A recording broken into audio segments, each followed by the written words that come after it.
A 21-year-old athlete from Quezon City stepped onto the grass courts of Birmingham, faced a Czech opponent in a title match, and walked away with a victory she had never managed to achieve before in her career. For Alex Eala, this was not just another tournament.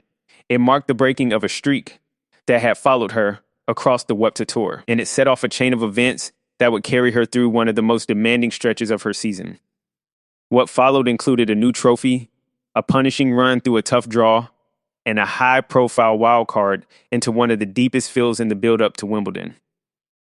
Before any of this unfolded, Eala arrived in Birmingham coming off a difficult clay court season. The results had not gone her way, and questions had started to surface about her packed schedule and how much tennis she could realistically sustain. Against that backdrop, the Birmingham Open represented a chance to reset. The tournament itself carries significant history. It is part of a list of champions that includes some of the biggest names the sport has ever produced: Billie Jean King, Martina Navratilova, Maria Sharapova, and Petra Kvitova have all lifted this title. For Eala, a strong showing here would mark her second WTA 125 title, placing her name alongside that group of past winners. The path to the final was not straightforward. Eala's week began with a dominant performance against Australia's Priscilla Hahn, a match she closed out in just 59 minutes. The pace of that win set an early tone, but the rounds that followed tested her in different ways. Next came a contest against Russia's Elena Korneva, a match that turned into a fierce battle.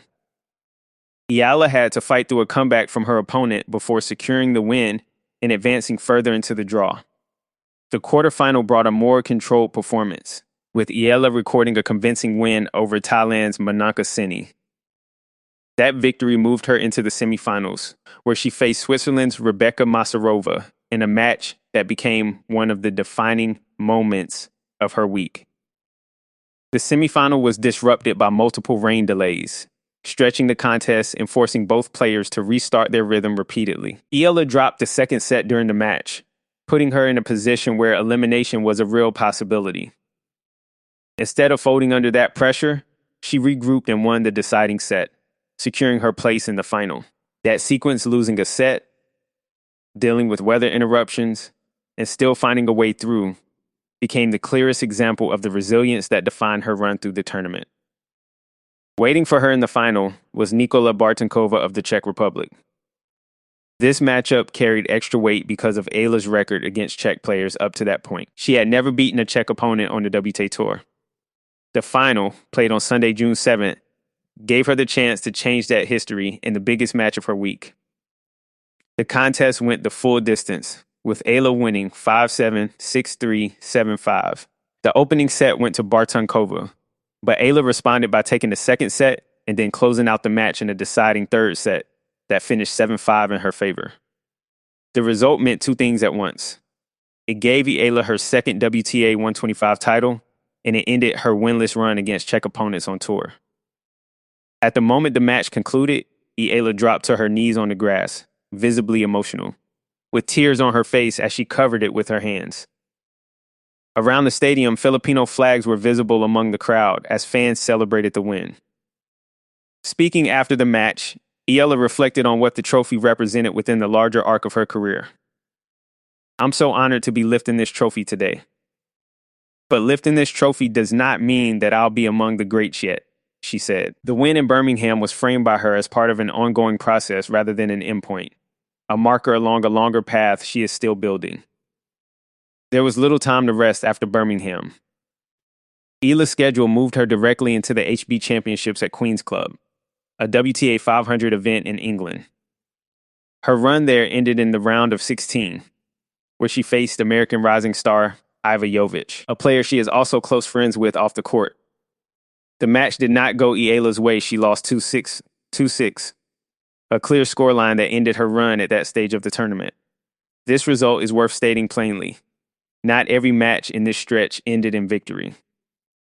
The loss at Queen's came shortly after the high of Birmingham, and it set the stage for what happened next, which made the following development land with even more significance. Following the result at Queen's, attention turned to the Berlin Ladies Open, a WTA 500 event scheduled to run from June 15 to 21. Initially, Eala had been expected to enter this tournament through the qualifying draw, the standard route for players outside the direct entry list. Instead, tournament organizers made the decision to award her a wildcard directly into the main draw. The reasoning cited by organizers centered on her grass court form and her growing global profile factors that shifted her from the qualifying round straight into the main field. The field she is entering is one of the strongest assembled ahead of Wimbledon. 9 of the top 10 ranked players in the world are competing in Berlin, with Iga Swiatek as the notable absence from that group.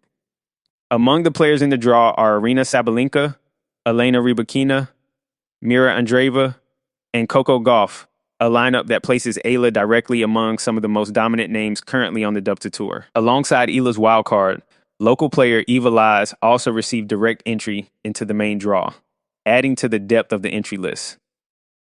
Beyond the singles competition, there's an additional storyline developing around the doubles draw. Reports indicate that Serena Williams is expected to return to competitive action in Berlin, with the possibility of partnering World No. 10 Karolina Muchova in doubles as part of her preparations heading into Wimbledon. Stepping back from the immediate results, Eala's overall record on grass courts puts her recent run into perspective. Her career grass court record stands at 21-9, which works out to roughly 70%. This is notably stronger than her results on other surfaces. What makes this figure more striking is the limited sample size behind it. Eala has played only around 30 grass court matches in her entire career to date. At 21 years old, she remains in just her 3rd season, competing regularly on the WTA Tour, meaning this strong grass court percentage has been built on a relatively small number of matches. This is not the first time grass has produced a near breakthrough moment for Eala. Last year, she reached her only WTA 250 level final on grass, which came at Eastbourne. In that final, she faced Maya Joint and held match points during the contest. Eala was unable to convert those opportunities, and Joint went on to win the match, which also happened to be Joint's first professional title. That near miss at Eastbourne sits in the background of this year's run. The Birmingham title represents a result that Eala came close to achieving on grass before, only to fall just short. This year, in a tighter and more pressure-filled final, she completed what had eluded her at Eastbourne. All of this activity Birmingham, Queens, and now Berlin sits directly in front of the next major event on the calendar. Wimbledon runs from June 29 to July 12, and it represents the 3rd Grand Slam tournament of Eala's season.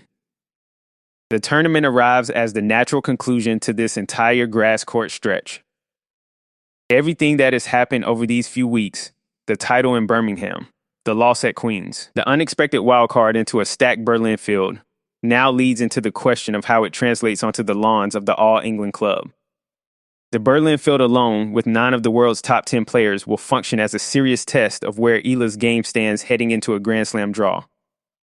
Whether the form she showed in Birmingham can hold up against that level of competition, and then carry into Wimbledon itself, is the central question now facing her season. Taken together, the sequence of events forms a clear arc. A player who entered the grass court swing under questions about her workload following a difficult clay season has turned grass into the surface where her results have been strongest, culminating in a title at Birmingham and a wild card into one of the most competitive fields of the pre-Wimbledon period. The next results in Berlin and then at Wimbledon itself will determine how far this stretch of form can carry her.